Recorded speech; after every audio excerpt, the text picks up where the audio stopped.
Okay, so with immunity, we're going to talk about some what ifs. Um, what if how things are put together? So we're thinking about a newborn, and then we think about the lines of defense that we have. The first line of defense, we have that barriers, the secretions, passive things that help protect the body, separate the inside of the body to the outside.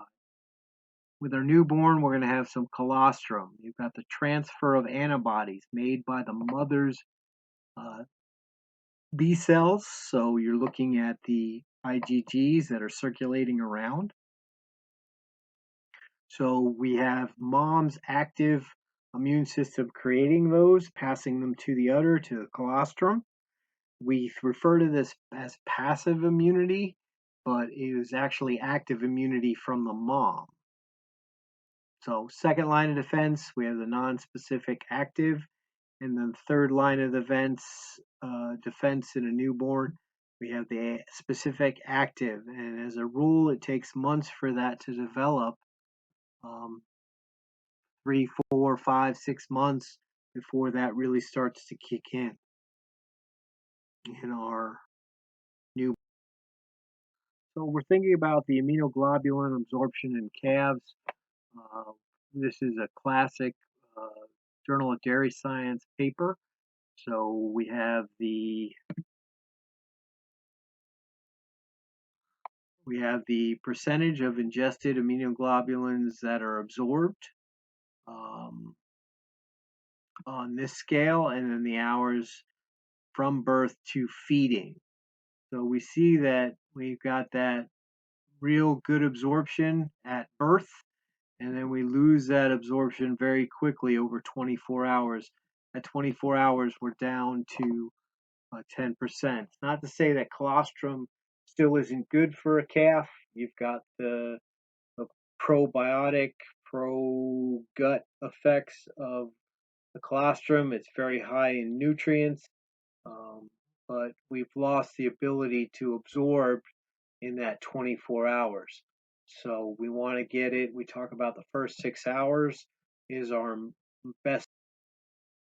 When we think about colostrum, we think about the amount to be fed, specifically the IgGs, or IgGs that we want to absorb. So how much actually gets absorbed is related to the quality of the colostrum, the quantity of that colostrum, and the timing. So we want to have the highest quality we can. Generally, we measure the protein. Higher the protein, immunoglobulins are mostly protein, the more likely we're going to have higher immunoglobulins. So we want to feed the best we can. We want to feed as much as we can. So we're talking about the total immunoglobulins fed is the quality times the quantity. And then if we do it early enough, as fast as we can get 90, 100%, 75% of that absorbed. So as best we can, as much as we can, as fast as you can. And the absorption, what the calf absorbs, depends on the exposure of mom. Mom has to make these in her B cells and then they are transferred.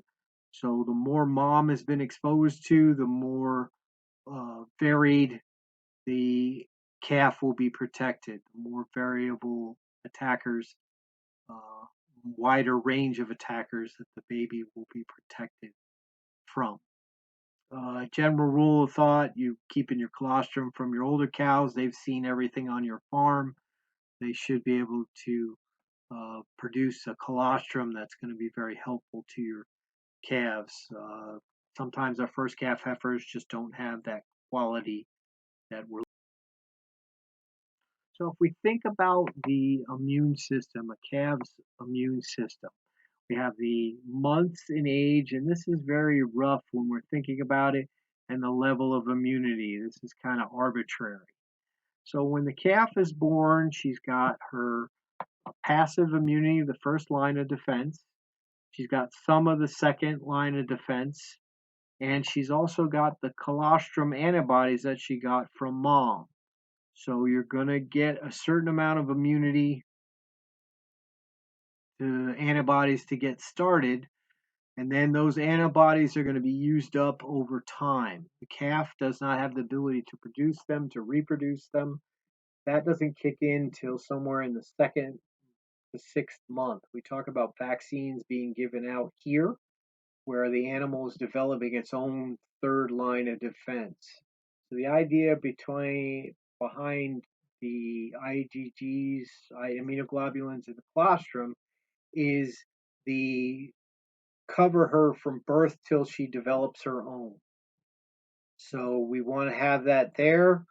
Those antibodies are going to be removed over time, used over time, and eventually they're going to work their way down to zero.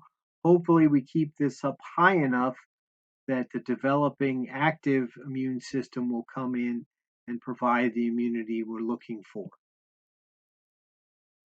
So if we think about calf immunity, we transfer.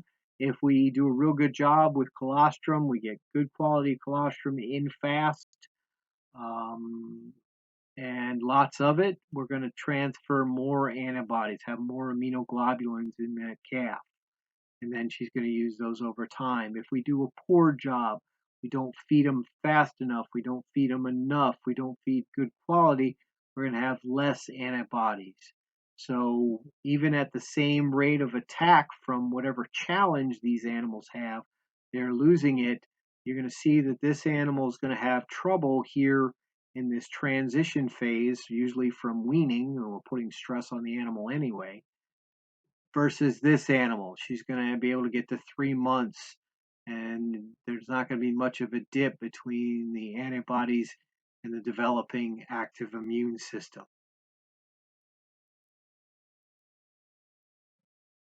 When we think about the balance of challenge and defend, these antibodies given to the calf can't reproduce. They can't be generated more if we have a lot. So if we have a greater challenge, we're going to use up those antibodies faster, and we're going to lose that level of immunity we can. So even if we've got a good defense or a good level of immunity, we still want to try to minimize the challenges to that animal. Because if we have more challenge, we're going to use up that immunity that we receive from mom. We're going to have this gap here at weaning that's just going to cause problems. And we may even have, if we don't have enough energy or we get sick, we may delay the development of the active system. What happens with vaccines? So we have your transferred, your colostrum antibodies covering that. She starts to kick up. With our vaccines, we're trying to train the B's and T's to respond to a specific infection. So we have a vaccine here. The idea behind a vaccine is to present antigens that are related to that disease-causing organism, but not to be alive and destructive and disease-causing. So we present the antigens, we get a bump in immunity associated with that, and this is the learning phase for the vaccine. The B cells are made and put in the library, the T cells are made and put into the library, and then when we get the real live disease-causing organism, the body can recognize those antigens and say, hey, I've seen this before. This is not a good thing. I'm going to reproduce my B and T cells very, very quickly and raise my immunity against that infection. So hopefully we'll destroy that infection in a very rapid and focused way. So that's the idea behind a vaccine. A vaccine gives us an opportunity to build our immune system in the advance of an actual attack.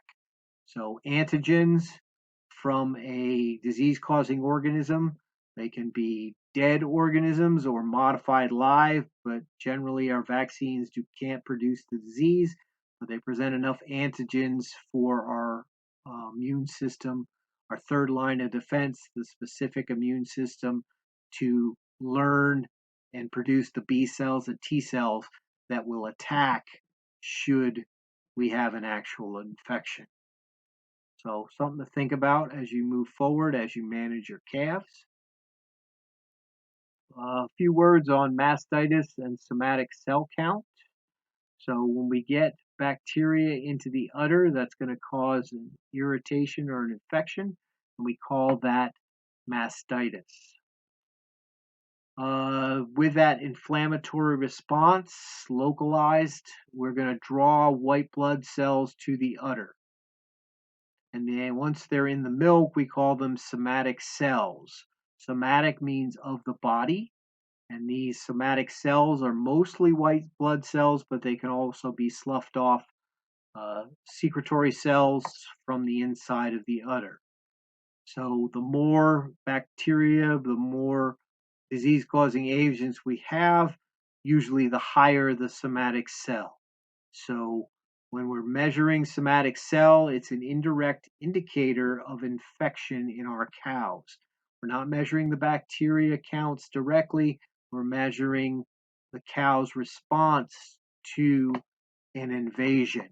So they send the white blood cells there, they pass from the body out to the body into the milk, and they fight the infection, hopefully to its destruction.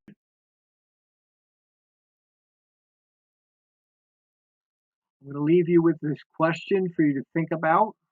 So we have a calf that was given to you, but it did not get colostrum. How would you manage that calf so it stays alive till it's 6 months old? So this will probably be a test question moving forward, given what I've taught you, given what you've learned. You should be able to give me a scenario or some discussion about how you might keep that animal alive if it did not get colostrum.